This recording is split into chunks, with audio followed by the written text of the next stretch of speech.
Our story this morning is adapted from one of the Jataka tales, a collection of teaching stories from ancient India that are told in Buddhist cultures.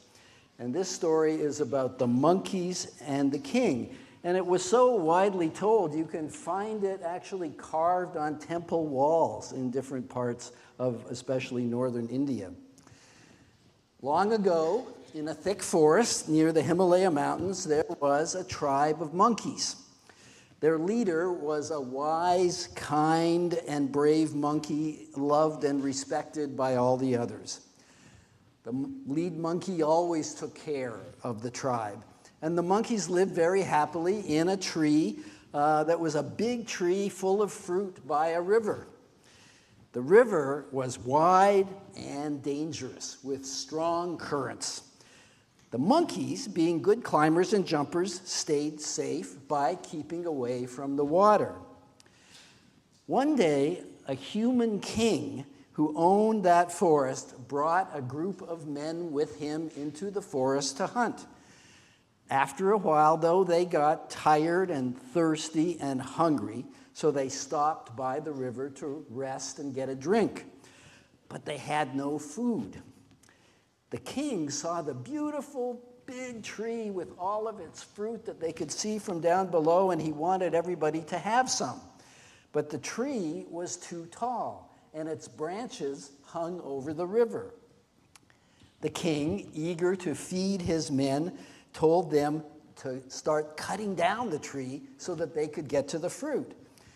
The sound of chopping began to echo through the forest, and the leader monkey heard it down below. Quickly understanding the danger, the leader monkey had to decide how to save the tribe. And of course, the leader's first instinct was to order all the monkeys to fight. They could jump down from the tree onto the backs of the humans and scare them away. But if they did that, there would be a good chance that the humans would fight back, and some of his monkeys could be hurt or even killed. Maybe there was another way. Without wasting time, the leader monkey jumped from branch to branch, gathering together all the monkeys, and then making a big jump to another tree on the other side of that dangerous river. The leader grabbed a strong branch that was hanging over the water, but didn't climb up on it to save himself. Instead, this wise and courageous monkey swung the branch back and forth towards the tree on the other side where the other monkeys were. And swinging back, he called out to the tribe, "When I come close, jump onto my body. Then when I swing back, jump off to safety." One by one, each of the monkeys jumped onto the leader's body, and each of them, one by one, swung back and forth and then jumped off to safety on the other side. In the end, all the monkeys were safe, and they were grateful for their brave leader. The leader monkey, though exhausted and sore from carrying the tribe, was happy that they were all well. Meanwhile, the king down below, who had watched the whole thing from the riverside, was impressed by the monkey leader's bravery and compassion. He was surprised that the monkeys had not attacked his men, and he immediately told his men to stop cutting down the tree. In gratitude, the king decided that he too could make a different decision. He told his men to stop chopping and to just shake the tree so that just enough fruit might fall off it to feed his men. And then the king declared that all the monkeys and the other animals in this part of his forest should live under his protection from this day forward. Our Time for All Ages story this morning is one that Buddhists have used for many hundreds of years as a teaching tale about a number of different values, but one of the most important in that story is compassion, which is your worship theme for this month of October.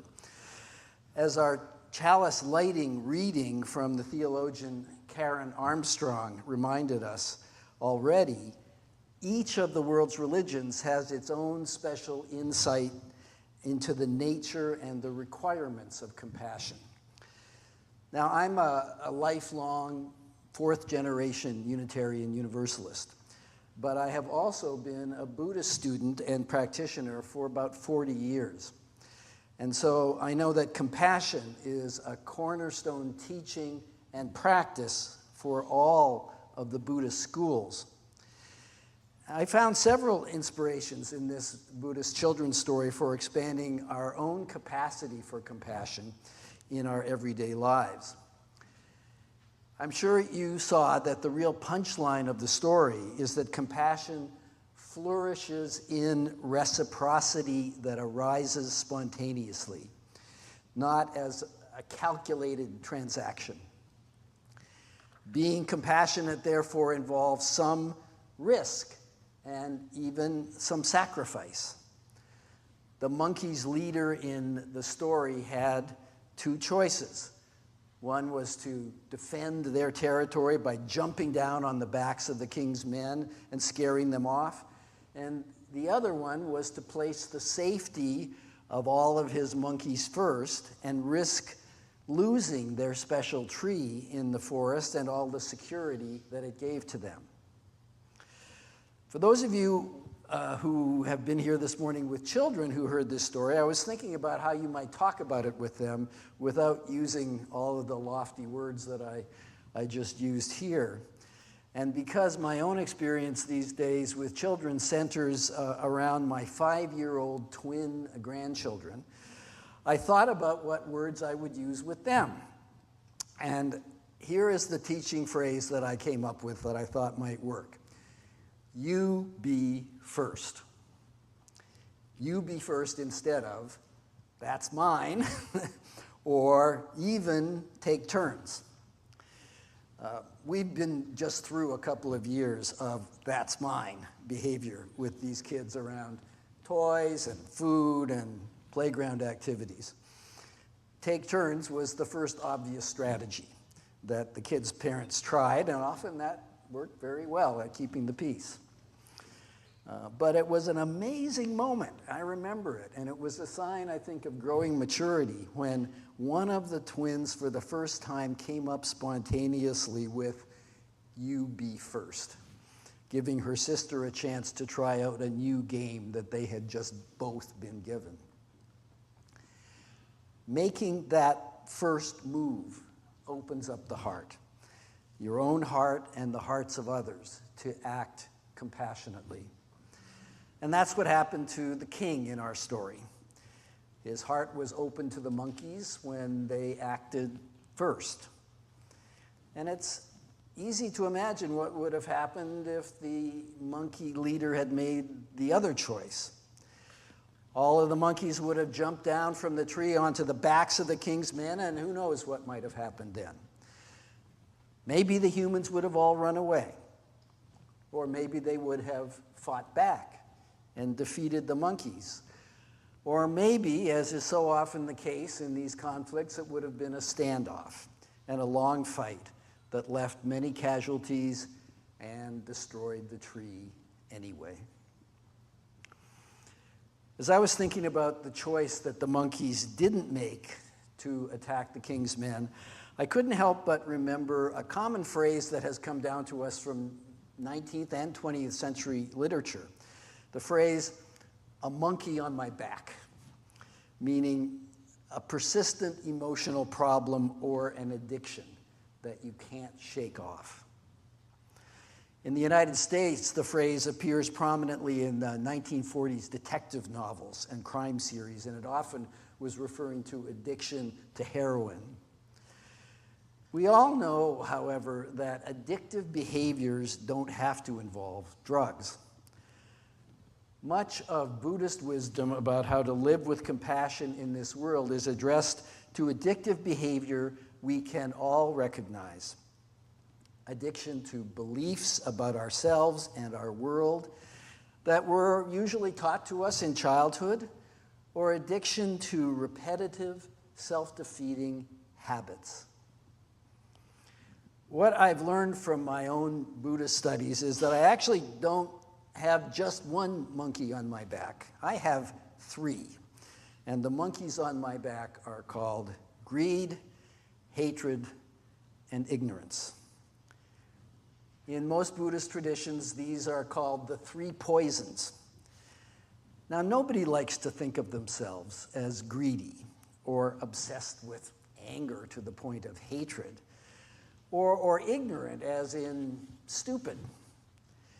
However, the three poisons in these spiritual teachings refer to the challenges we all have in our lives that are much more subtle than just these raw emotions.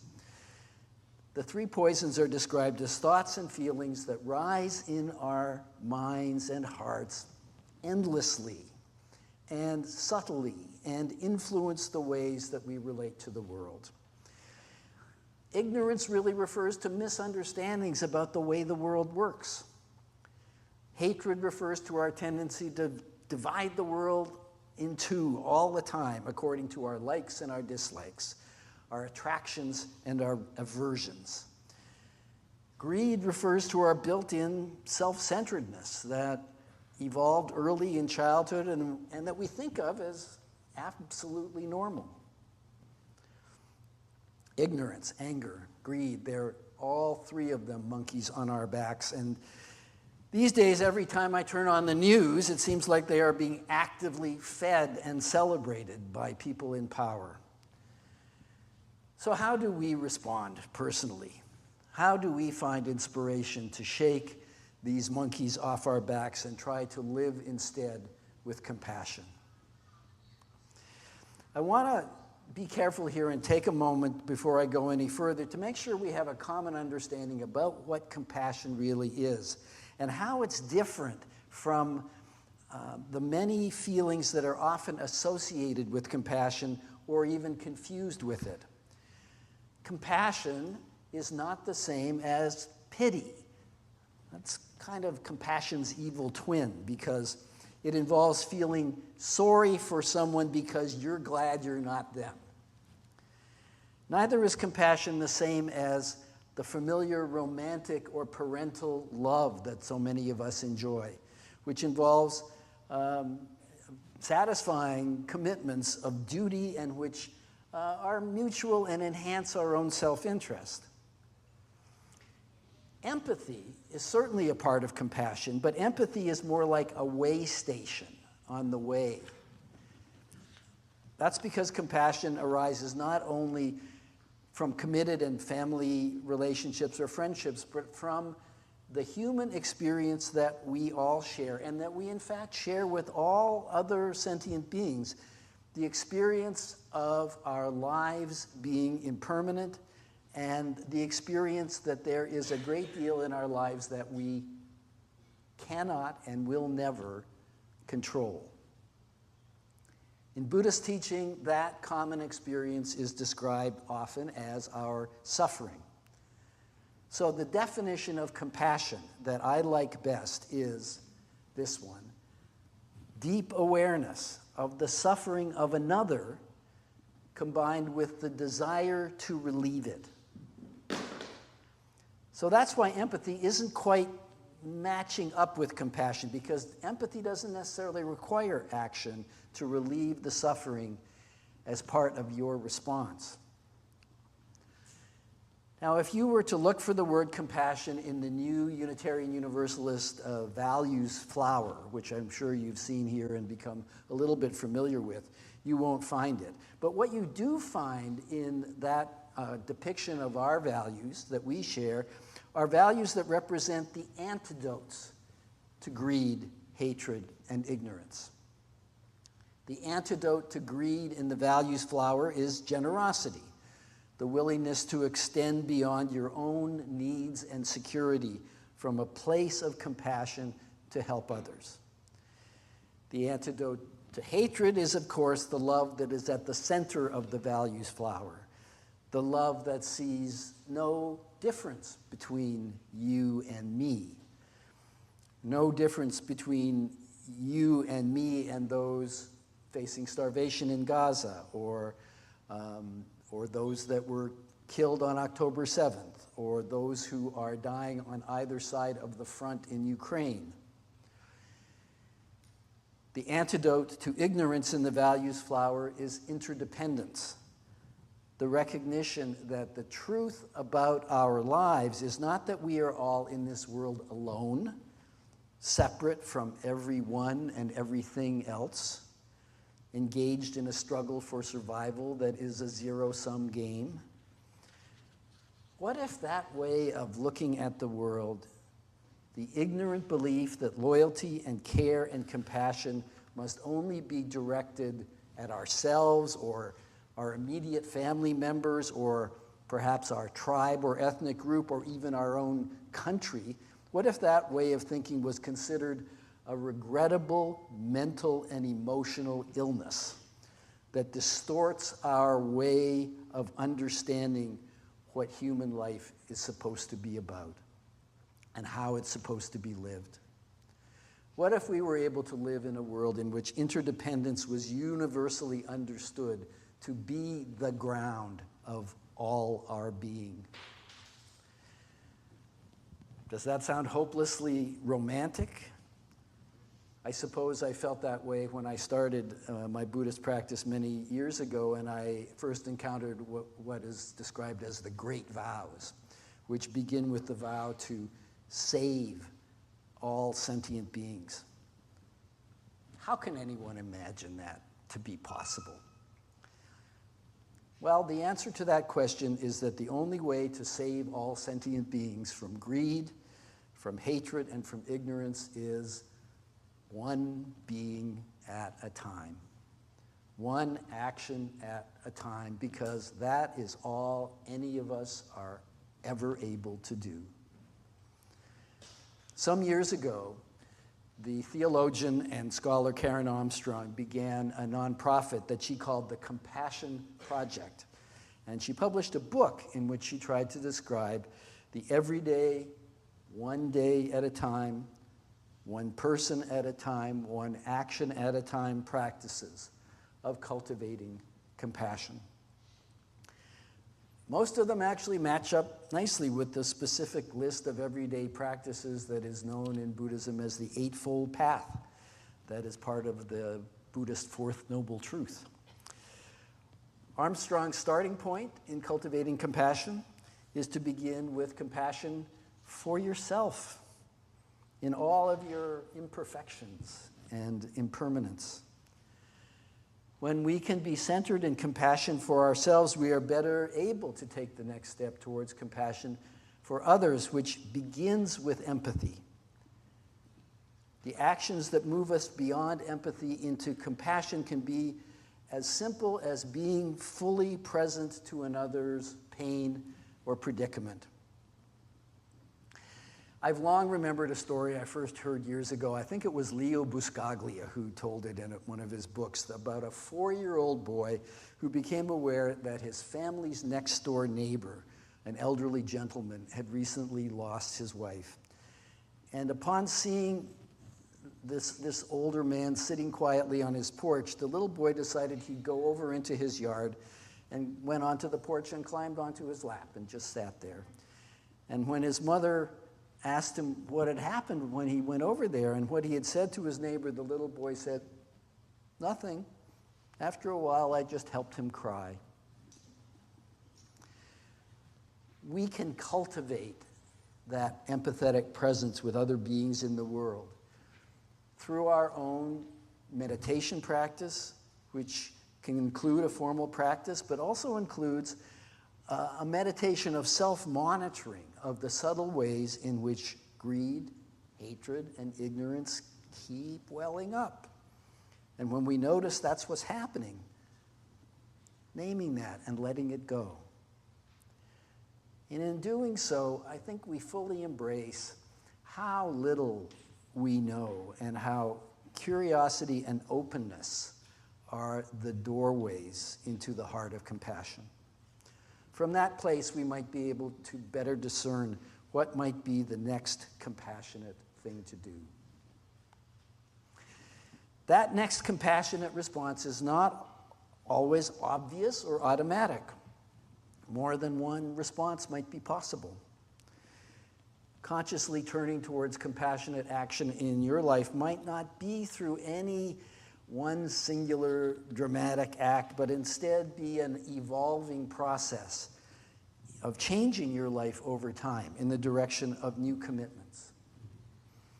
The compassion that we feel when we are watching the news may not move us right away to devote our lives to somehow full-time service in relief of the world's suffering, but it may require us to respond and keep responding to the undeniable moral demand to take some of the time we have been given to be of service to others and to the values that we affirm and practice through this congregation.